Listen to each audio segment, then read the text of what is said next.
So now we're going to talk about expert secrets, secret number 5 in section 2, which is the big domino. So this part is just so crucial to knocking down the false beliefs that people are going to have about your product, about themselves, just about the external beliefs that they might have. Breaking the chains. The big domino is the thing that knocks it over. Think about dominoes. Think about what dominoes do, right?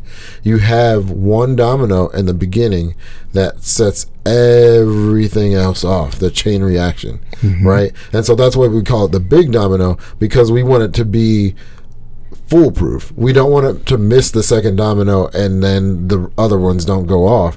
We want to make sure that once we push this domino over, everything else is getting knocked over and you get to the final goal, which is either like a pattern being revealed or sometimes art, which I love those if you watch those on YouTube and things dude, like that. I love those videos. But yeah, dude. So the big domino is the first step to creating belief. The first step to creating belief is figuring out the one thing you have to get someone to believe in order to knock down all of their objections, make them irrelevant or disappear altogether. So the one thing, aka the big domino statement we make, should read like this: if I can make people believe that, in parentheses, my new opportunity is the key to what they desire most.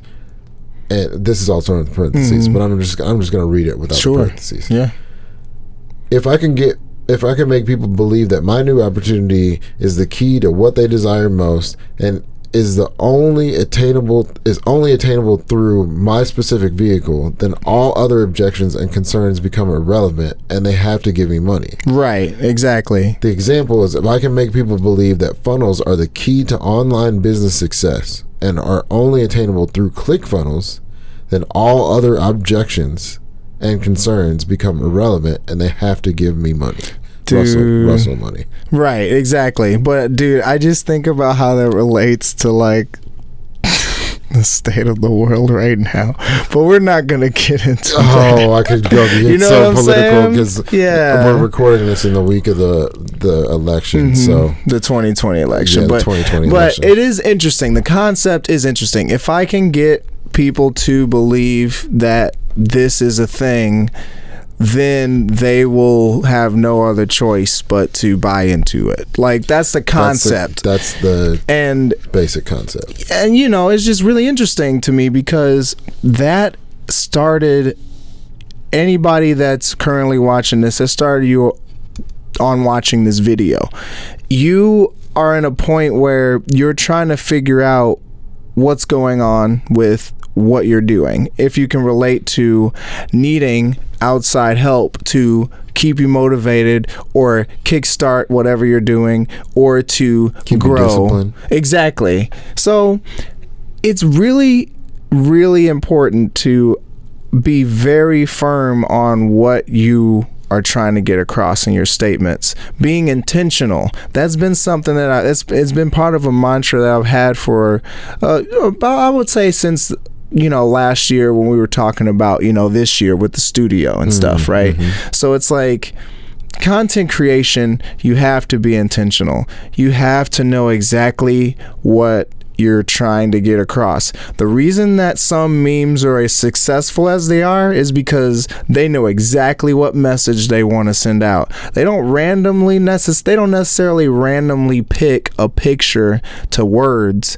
And I think it's a lot less random with memes because in order for a meme to land well and be relatable, there has to be a point that's trying to prove, and then it has to be very obvious as soon as you look at it, right? Oh yeah. So that's what I feel like this section, the big domino is. It's like, if you know that you want to knock down all these other dominoes and not miss on the first one and then have it fizzle out, you have to make sure it's foolproof, which for me means putting all of the content in not holding back because you want people to buy into some higher level ticket thing that's going to make you more money, but putting all of the content in that they need to achieve the goal that you're claiming that this will help them solve. Exactly right.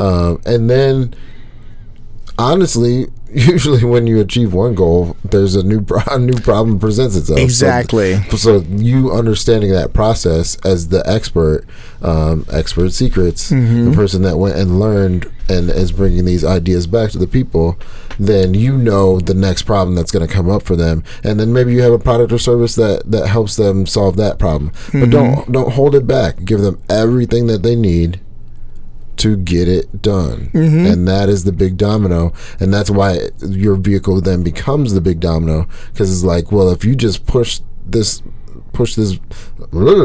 button, you know, on your phone or something like that, push this domino over, all of the other dominoes are going to fall over, and it's going to be solved, and you're going to get a resolution that you need. That's wild, dude. Like, in order for you to create this podcast, you had to push over the domino of starting to take notes. Yeah. You know what I'm saying? Yeah. In order for Russell to do this, he had to push over the domino as a kid to, like, you know, say, oh, my hobby in looking at all this, mail leads me to a correlation of direct marketing. And then after that, presented a new problem of like, oh, well, cool, now that I know how it works, like, how do I make it work? Potato gun. Oh, cool. That's how I practice it. And now that it's working, I mean, now there's a new problem. I mean, I'm in college and I'm wrestling and I'm married and I need to make sure my family is well off and I'm providing for them. Right. Oh, cool. Let's take the stuff that I'm already doing and do, you know, it's just an ongoing thing. Like, climbing a mountain is another thing I was thinking of as you were mentioning it, because false belief, it's impossible to get to the top of a mountain. But this is before people had done it, died, done it, gotten higher, was like, oh, well, this mountain changes as it goes higher. Like, you need to go start up the mountain. Like, people started up the mountain at first with barely any clothes on. Died because it got too cold, but they weren't even very far up. So then they made hot, warmer clothes. But then over the course of many, many years of people doing this, now there's people that are like, it's possible, but here's the book on how to do it. This is all the stuff you need to do it. There's a very specific way you need to go about doing it. Otherwise, you will die. You will die. Exactly. And there's the point of no return, too, while you're doing it. Like, what blows my mind is people who do rock climbing with no equipment on huge-ass cliffs. That's insane to me. I'm like, that's scary. Not doing that. Dude, I might climb with the rope. Right. Dude, on this kids show I watched, there was this story, and it was the cliffhanger. Oh, nice. And it was so funny because I've never been more, like, drawn into the suspense of, like, is he ever gonna fall off? Oh yeah. And this random stuff would happen that makes it harder for him to hold on. Yeah. But like conflict. Yeah, but it was constant. So like he never lets go. Okay.